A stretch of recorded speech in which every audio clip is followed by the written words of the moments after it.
There was nowhere to go, except one place. I stepped toward the door and examined the controls in the side panel. There were two large buttons, one to open, one to close the door. Both were inactive while the train was in motion, of course. It was an identical setup to the exit doors at the equivalent positions in all the other cars. I had spent a little time examining them earlier, making sure I knew where everything was, all the while not really admitting to myself that I might find myself having to take this course of action. Above the buttons was a glass box with a button inside, like a fire alarm. The bold text beneath it said, "Emergency door open, do not use while train in motion." It was good advice. I unscrewed the suppressor from the Glock and put the gun inside my coat. Then I wrapped my sleeve around my fist and smashed the panel. The glass fractured smoothly and dropped out, leaving the emergency button unguarded. Out of the corner of my eye, I saw movement. I glanced back through the doors and saw at least two men silhouetted against the light between the cars. I hit the button and the doors sprang open and out. I felt the sudden blade of a freezing 50-mile-an-hour slipstream bite into me. The Time to Kill, it's the third book in the Carter Blake series, and the books focus on a guy called Carter Blake who specialises in finding people who don't want to be found.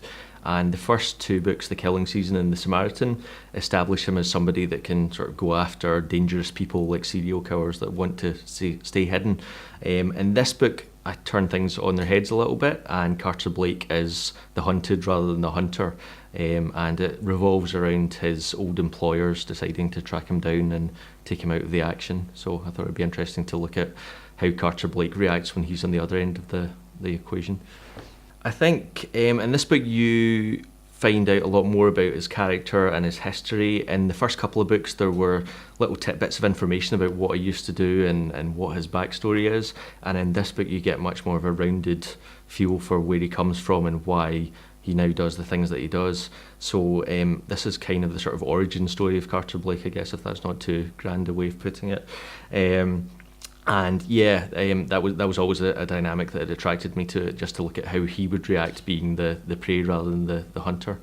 Blake has changed quite a bit for me over the course of the series. When I started out in The Killing Season, he was very much a blank slate, and that was very deliberate on my part because on the one hand it makes it interesting for me to write about a character that I can find out more about him, and also it makes it easier in the research if I didn't have to find out too much about him to begin with. So I've been learning more about him as I write each book, and in this book you certainly find out a whole lot more about his past and some of the decisions that have led to where he is now.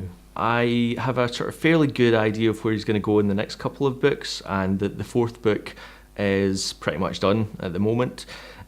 So I've got a good idea of what happens next and the next couple of books, but yeah, it's always interesting for me to not have too much idea of where the character's going to go. The good thing about it is the setup for the character means I can take him pretty much anywhere because he's not tied down to one city or one job or one supporting cast, so I can decide that Blake's going to go off to Hawaii in the next adventure, which would of course mean a research trip for me. You definitely find out a lot more about Winterlong in the book, because this is the book where Winterlong decides that Carter Blake's too much of a risk to leave in the game, and they decide to do something about it. So you get to see some of the story from inside that organisation, and you find out about the history of the organisation and why it's there and what it does, and why they're so keen to stop Carter Blake from being out and about. And in terms of research, the good thing about writing about a secret covert unit is these units are quite secret and covert, so nobody knows too much about them. So you can, to an extent, you can make up quite a lot about it and fit things to the plot that you want to write.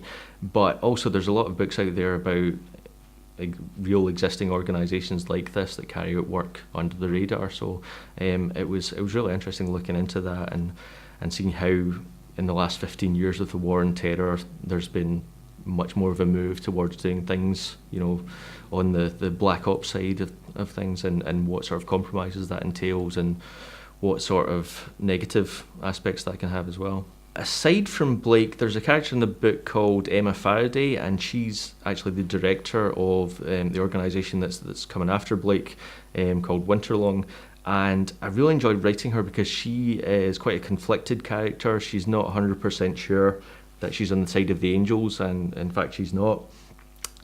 But hopefully the reader's going to have some sympathy for her, because she's come into this a bit later than some of the other characters, and she doesn't necessarily have all of the information, and she doesn't know exactly who's a bad guy and who's a good guy. So I thought that would be quite interesting to have somebody right at the heart of, for want of a better word, the bad guys, who wasn't absolutely blacker than black, but is actually quite a sympathetic character. So I had fun writing her and getting into her head and the frustrations and compromises that she's had to make. In terms of planning, it's a little bit of both. I know some writers who have to have a really specific plot laid down before they put pen to paper.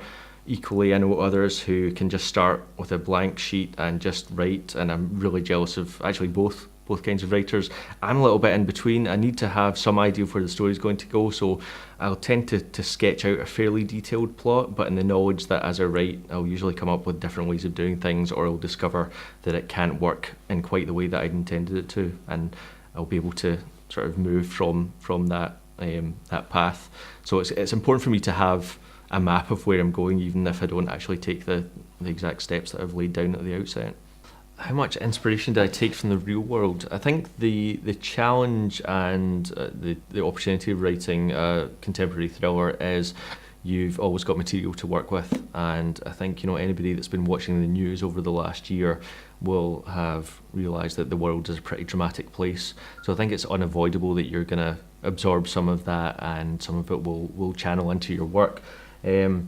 Having said that, it's important to have a plot that you're invested in and characters that speak to you, but I think it's only a good thing if the real world can inform that and create an element of plausibility, where if you've got a fairly outlandish plot, you can ground it in a world that's reasonably recognisable.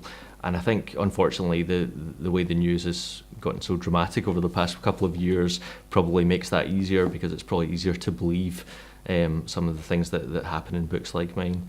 Am I worried about anticipating something that could happen? Yeah, I think when you're working in this sort of genre, it's absolutely something you expect to turn the news on every night and find out another scandal or another Ed Snowden leak or something like that. So yeah, it's something you're conscious of. I would love to base a book in Glasgow. I've started a couple of novels that are set there that are in a completely different genre. Well, not completely different, but psychological thriller rather than action thriller. So I'd love to have time to finish one of those. There's a novel I started about 10 years ago that would be incredibly trendy now, because it is what's now regarded as domestic noir, so it would look like I was jumping in a bandwagon. But I'd love to finish that off and see if anybody was interested in reading it.